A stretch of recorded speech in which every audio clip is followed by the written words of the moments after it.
병원을 떠난 전공의들에 대해 2월 말까지 복귀하지 않으면 면허 정지 처분과 사법 절차의 진행이 불가피하다고 했던 정부가 오늘 업무 방해 등 혐의로 대한의사협회 전현직 간부 등을 고발했습니다. 집단 행동을 교사하고 방조했다고 본 건데 전공의 집단 사직에 따른 의료 대란 국면에서 정부가 의사들을 고발한 건 이번이 처음입니다. 한편으로는 의사들의 수건이라 할 수 있는 의료사고 특례법도 조속히 입법 처리하기로 했습니다. 수술 등 진료를 하다가 사고가 나면 지금은 의사들이 100% 면책이 안 되는데 이 특례법이 있으면 달라지거든요. 전남주 기자가 보도합니다. 지난해 5월 신생아 뇌성마비 사건에 의사가 12억 원을 배상해야 한다는 재판부 판결을 포함해 필수 의료 분야의 고액의 배상 판결이 잇따르고 있습니다. 소송과 분쟁의 위험성까지 늘어나면서 필수 의료 쪽의 기피 현상은 갈수록 커지고 있습니다. 정부가 그동안 의사단체가 요구해온 특례법을 빠르게 추진하기로 했습니다.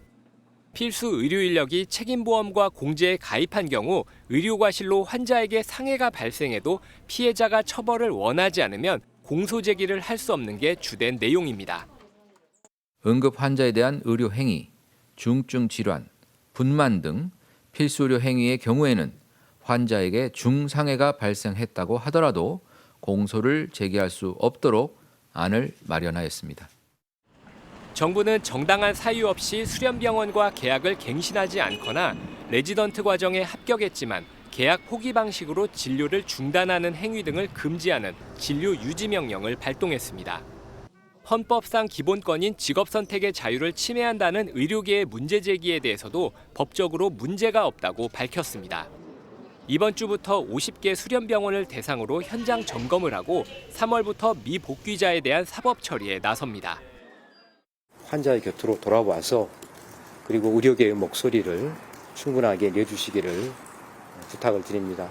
이러한 절차가 지켜지지 않을 경우에는 저희는 의료법에 정해진 절차를 따를 수밖에 없습니다. 근무지를 이탈한 전공의는 전체의 72% 수준인 8,900여 명으로 나타난 가운데 일부 병원에서는 전공의들의 복귀 움직임도 감지되는 것으로 나타났습니다. 한편 의사협회 전현직 간부가 첫 고발되는 일도 발생했습니다.